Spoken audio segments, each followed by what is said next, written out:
The theory of toxic masculinity was once relegated to academic settings, workshops, and feminist symposia. But now that mindset has infected almost every area of our culture, our businesses, our schools, and now, of course, our politics.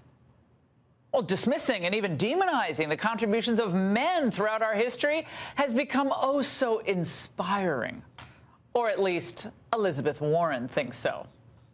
I wanted to give this speech right here, and not because of the arch behind me or the president that this square is named for. Nope. We are not here today because of famous arches or famous men. In fact, we're not here because of men at all. We're here because of some hard-working women. Well, her comments kind of tossing off involvement of men in our society, it speaks volumes about the direction the Democrats will take if they gain control again. So men who are heterosexual, strong, aggressive competitors are no longer an acceptable part of society. Not really. They're the problem. After all, the professionals have told us so. Last year, the American Psychological Association released guidelines for psychological practice with boys and men that trash traditional masculinity as leading to, quote, aggression and violence as a means to resolve interpersonal conflict, as well as substance abuse, incarceration, and early mortality. Well, of course, for years, Hollywood's been pushing the skinny jeans, crop top, pajama boy version of masculinity on us. We've gotten kind of used to it. And now even time-honored male brands and businesses are trying to make men feel guilty about being men. Bullying. The Me Too movement against sexual harassment. Masculinity. Is this the best a man can get? Is it? We can't hide from it. Sexual harassment is taking over. It's been going on far too long. We can't laugh it off. Boys will be boys. Boys will be boys. Boys will be boys. Well, not all boys, thankfully, will be bullies, but you'd almost think so after watching ads like that. And it used to be that only the fringiest of the fringe feminists believed that traditional family structures were inherently oppressive and dangerous. Of course, with men, head of the household in some cases, being the main culprits.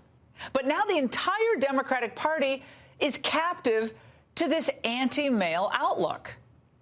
If you were a young man who grew up pre-wokeness, if you were a member of an all-male club or fraternity, or if you played a sport, especially one like, I don't know, football or lacrosse, you're immediately suspect. It doesn't matter how well you lived your personal life or how much you achieved in your professional life. Your very existence is a threat to this new order.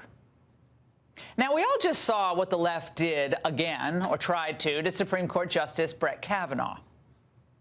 People who live in Washington know what the culture was like in Georgetown Prep, at least then. The memories they will be testifying to were memories recorded in the brains of drunk teenage boys. He was drunk, allegedly, in every one of these incidents. Frat boy culture is not literally on trial, nor is it illegal.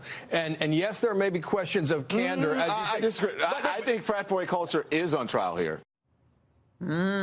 But defaming Kavanaugh, of course, as a predator, that was just another way of claiming Trump as one, which Democrats think will help them with women voters.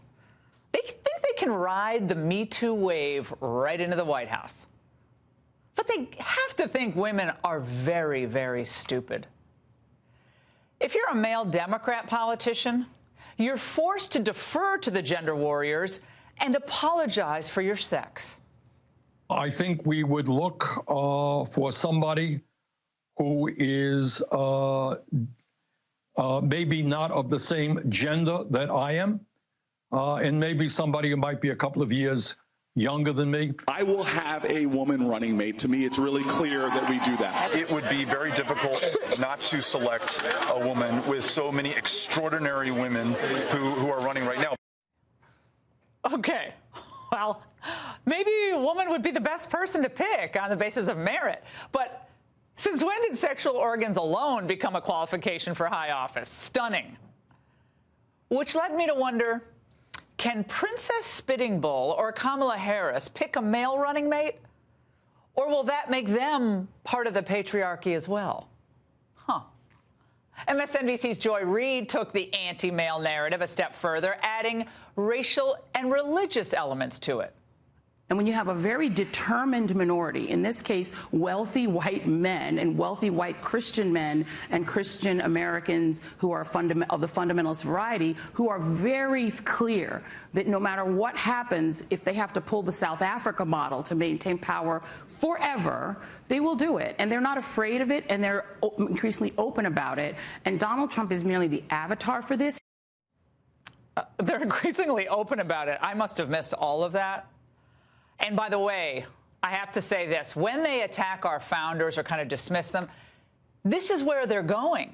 The entire American experiment, they believe, was sinful and awful because it was started by conquest. White men with their traditional notions of work and morality subjugated women and other minorities. End of story. Nothing really good came after that. Thus, the thinking goes, it's the duty of all secular leftists to marginalize and hobble men who obstruct their vision of revolutionary change, political and otherwise. Now, think of where that leaves us as a society, this entire mindset, and as a country. With our men either neutered or perpetually in a defensive posture, dismissive, or angry and alienated. Now, that's toxic. If you prefer an America run by a bunch of gender-enlightened bullies, then by all means, vote Democrat. That's going to be fun. And that's The Angle.